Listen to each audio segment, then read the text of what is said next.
with its special blend of imagination and technology, was an instant box office success, and it saved the science fiction film from near extinction. Back in the 50s, science fiction was a Hollywood staple, bringing us hostile aliens out to destroy us. And friendly visitors from other worlds. We have come to visit you in peace and with goodwill. The movies dazzled us with flights to outer space, however crude. But the real world caught up with the movies and surpassed them. Audiences demanded in fiction what NASA gave them in real life. Hollywood's creative filmmakers were forced to leap into the future. The result? Films like Close Encounters of the Third Kind, Star Wars, The Empire Strikes Back, DOR's in line, and Alien, a whole new generation of super science fiction. Join us in that world where the new technology and Hollywood's most inventive storytellers work side by side. The Force is with you, young Skywalker. But you are not a Jedi yet.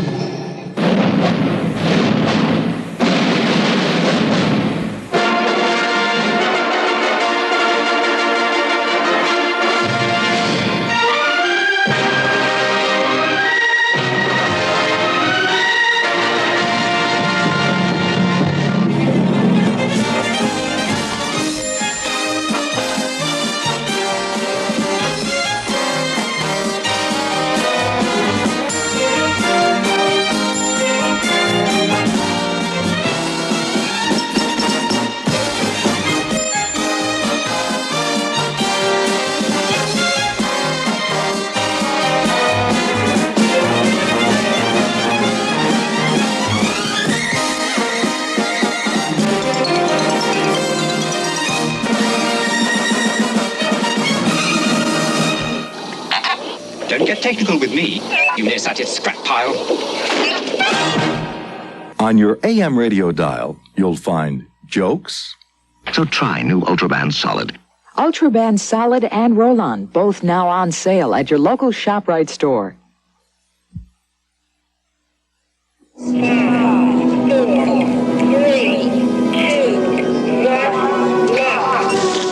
disengage.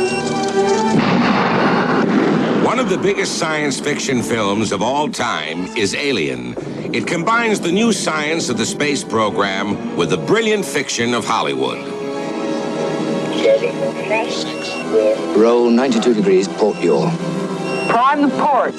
To satisfy the demands of an increasingly sophisticated audience, the filmmakers designed a spaceship that looked totally authentic. They built it from old aircraft and parts of cars and radios and TV sets. And they filled it with video screens, flashing lights, and hundreds of switches that actually worked. As Ron Shusett, Alien's producer, put it, it doesn't have to be technically perfect. We just wanted to make it feel and smell convincing.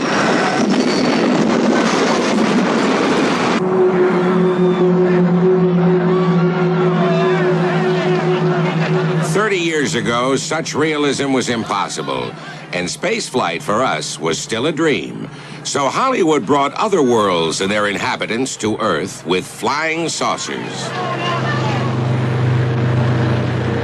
One of the first of these movies was also one of the best. It was The Day the Earth Stood Still, and its success was partly due to the way the unbelievable was made believable.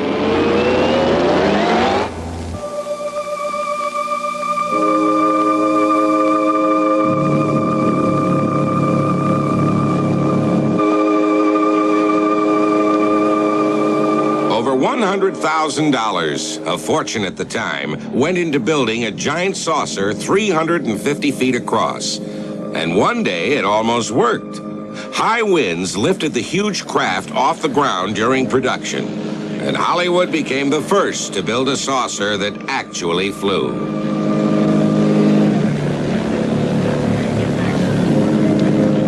Fortunately, the crew was able to pull it back in time, and Michael Rennie went on to make his famous introduction. We have come to visit you in peace and with goodwill.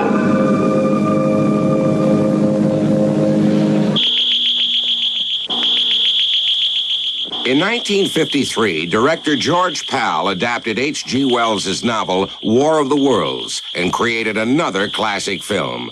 This time, the aliens were menacing, while we Earthlings were just trying to be neighborly. We're friends, yeah? Hey there, open up. How are they going to understand us? We're talking sign language. They'll understand us all right. Sure? Sure? Everybody understands when you wave the white flag, you want to be friends? Hey there, open up. Come on out. We're friends. That's right. We welcome you. We're friends, yeah? When the Martians set out to destroy Los Angeles in this stunning finale, George Pal used every filmmaking technique available and improvised new ones, always working for authenticity. Innovation was also the key when German director Fritz Lang set out to make the silent film Woman in the Moon. He thought a countdown would be dramatic, so he invented one. He had no way of knowing we'd be using it for real 40 years later. After all, the year was 1929, and the film was pure speculation, even though Lang did consult with the best technical experts of the day. In fact, some of their guesswork was a bit too authentic for the Nazis, who pulled the film from distribution during World War II and destroyed Lang's model of the spaceship. By then, some of Lang's technical experts had started working on the real thing, the German V-2 rocket program. Fritz Lang was right about many of his predictions, but not about an astronaut testing for oxygen on the moon by lighting a match. In the late 60s, audiences saw space movies that shattered all the old ideas. A Hollywood sci-fi epic? No, this was the real thing, direct from outer space. Thanks to NASA, we saw astronauts walking in space and leaping across the moon. Science fact had caught up with science fiction, and Hollywood was caught with its rockets still on the launching pad. But it was only for a moment. Filmmakers quickly grabbed onto this rich new source of story material. Movies soon found new heroes in astronauts and countless perils to be met in space. Problems like time warps and meteor showers. And, well, with spaceflight a reality, Hollywood only needed to mirror life and add a new dimension of imagination.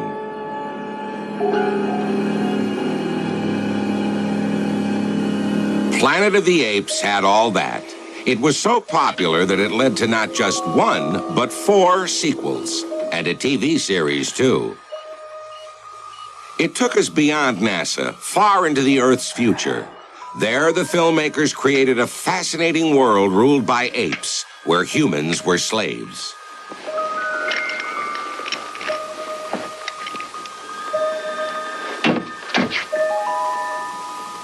You all right?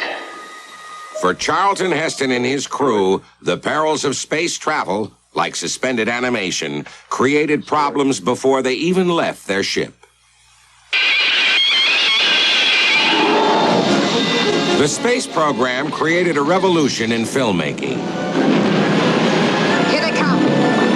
A whole new generation of science fiction movies came to life, slowly at first, until Star Wars, when the revolution took a quantum leap. You're coming in too fast! George Lucas combined new camera techniques with every special effect available and invented a lot of new ones along the way. We've lost lateral controls. Don't worry.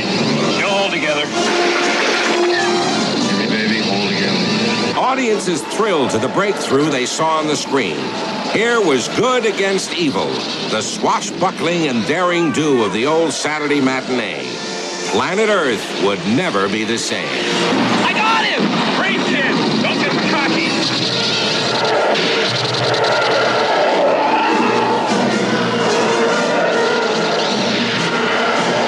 Coming up, more more exciting scenes from Star Wars, Alien, Close Encounters of the Third Kind, and The Empire Strikes Back. And a look at how Hollywood brings the dreams of young filmmakers to life.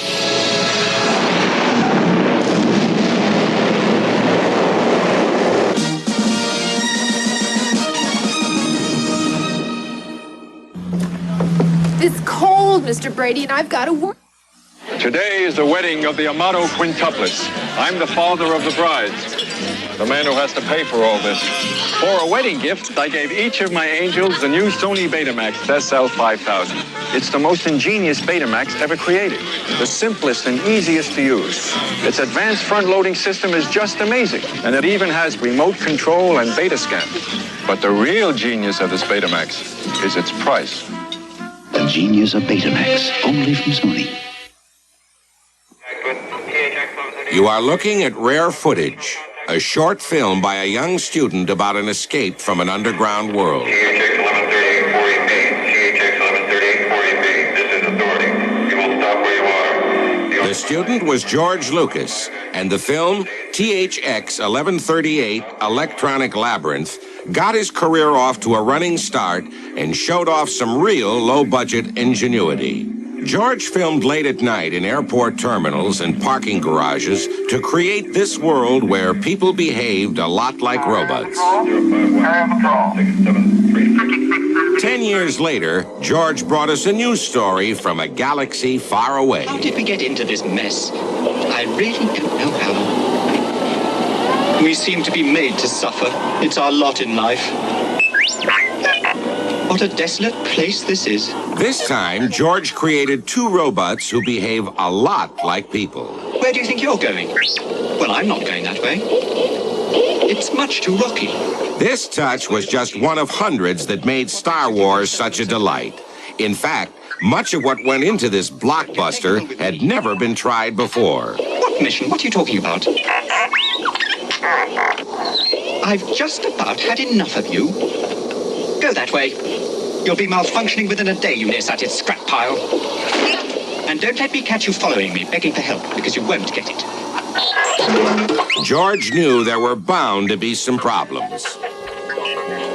Over the years of painstaking work that went into making Star Wars, there were days when nothing seemed to go right, as this behind-the-scenes footage shows.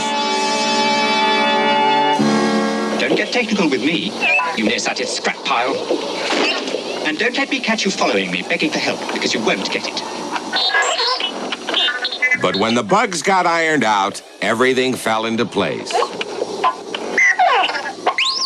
The new technology in the hands of Hollywood storytellers broke new ground, and movies jumped light years from the days of the early robots. As a boy, George may have seen this crude man in a gray tin suit in Zombies of the Stratosphere. Or the giant Gort in The Day the Earth Stood Still. Gort. Latu. Barada. Nikto. Gort was no ordinary robot. Actually, he was the doorman at Grauman's Chinese Theater in Hollywood, picked for the part because he was nearly 7 feet tall. Dressed in a special rubber suit, Gort was tall, but not very strong. That's not really Patricia Neal he's carrying in this scene, but a lightweight dummy instead. Navarez Electro. Navarez Electro. A lot of early science fiction movies gave us mad scientists toiling in their labs. But Kronos featured a mad robot, a monster from Mars that took over men's minds and went on a power-hungry rampage across the countryside.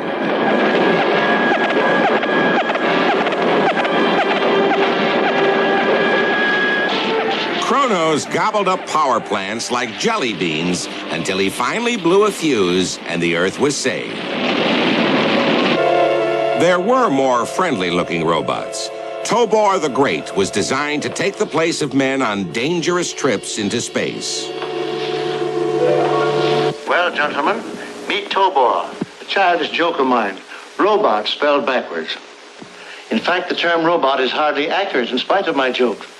I would prefer to say an electronic simulacrum of a man. Are you trying to tell us that this pile of tin could actually pilot a spaceship? Exactly. Tobor never really flew, but years later, C-3PO soared. Oh, where is R2 when I need him? Sir, I don't know where your ship learned to communicate, but it has the most peculiar dialect. I believe, sir, it says that the power coupling on the negative axis has been polarized. I'm afraid you'll have to replace it. Well, of course I'll have to replace it. Here, Chewie. I think we better replace the negative power coupling. Good old C-3PO. Very bright and very, very popular. So popular, in fact, that after people saw Star Wars twice, 3 times, and even more, they wanted a C-3PO of their very own, along with games and toys. The film score alone sold to the tune of $20 million. Meanwhile, the next film in the saga was about to burst on the screen. The adventure and the success continue with The Empire Strikes Back, the second in a series of 9 films Lucas plans to produce through 1995. Move! Guard the trap! Star Wars had begun a wave of new science fiction films. Audiences took to the high technology, high drama, like a rocket to the moon.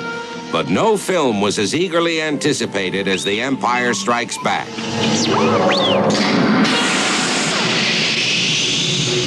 After all, Luke and his friends had the Force on their side. The Force is with you, young Skywalker. But you are not a Jedi yet.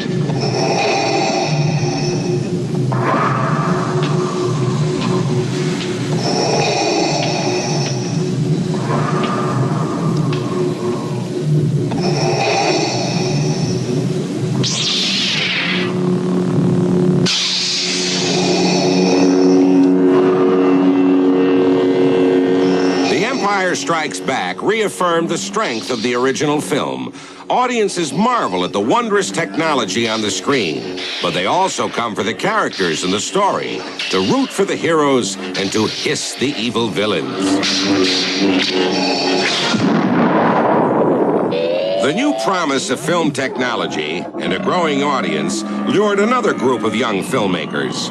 Dan O'Bannon, who would later write Alien, and John Carpenter, who would shock audiences with films like Halloween and Escape from New York.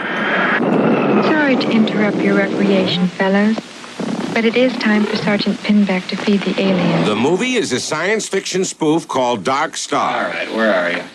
What this team lacked in experience and money, they made up for with ingenuity and a bizarre sense of humor. Come on. Here, writer Dan O'Bannon even doubles as one of the stars. When I brought you on the ship, I thought you were cute. All right, soup's on. O'Bannon's beach ball alien may have been cute, but it had a picky appetite and a nasty temper. Good, start. Right here. Nobody appreciates me around here. I have to do all the work. But this was just a gentle forewarning of what Dan was to conjure up a few years later. All right, okay. You all right? No, I'm okay. All right. This new creature was never intended to be cute. This time out, in Alien, Dan had a healthy budget and a cast and crew of top professionals. The filmmakers created an imaginary planet, an unearthly fantasy world inspired by the organic visions of Swiss artist H.R. Giger. Appears to be completely sealed.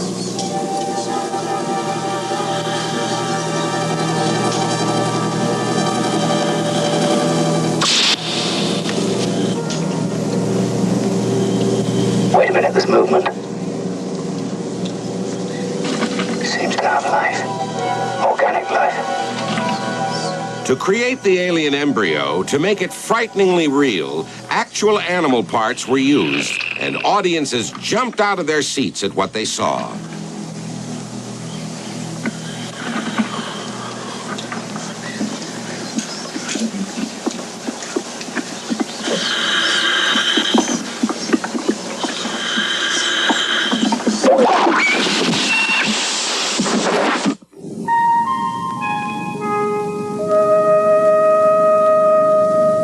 While Alien helped prove that Star Wars was not a fluke, Close Encounters of the Third Kind reaffirmed that fact.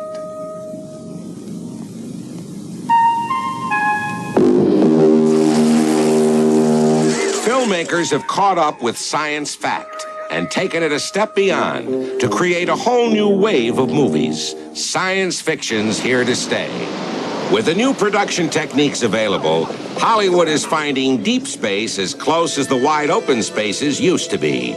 It's like a giant backdrop just waiting to be filled in with solid stories and strong characters.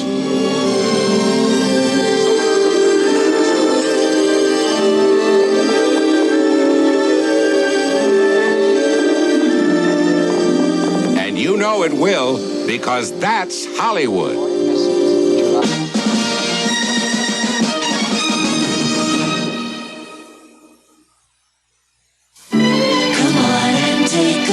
Everyone, cause Totino's Classic is quite a bite better. Pizza, anyone? Totino's Classic, our finest deluxe pizza, is loaded with mouth-watering toppings, and no other deluxe pizza has Classic's incredible crisp crust. Pizza. When you've got a classic car, you deserve a classic pizza. Cause Totino's Classic is quite a bite, quite a bite, quite a bite better. To hear me hit that ball a mile, get to WABC on your dial. Listen to me still. Hit and... On off the systems. Steve McQueen and James Garner star in The Great Escape. Then it's Van Johnson in The Enemy General. A double feature on the Channel 7 Saturday Night Movies, tomorrow night starting at 11:45. Now stay tuned for Benson, next on ABC.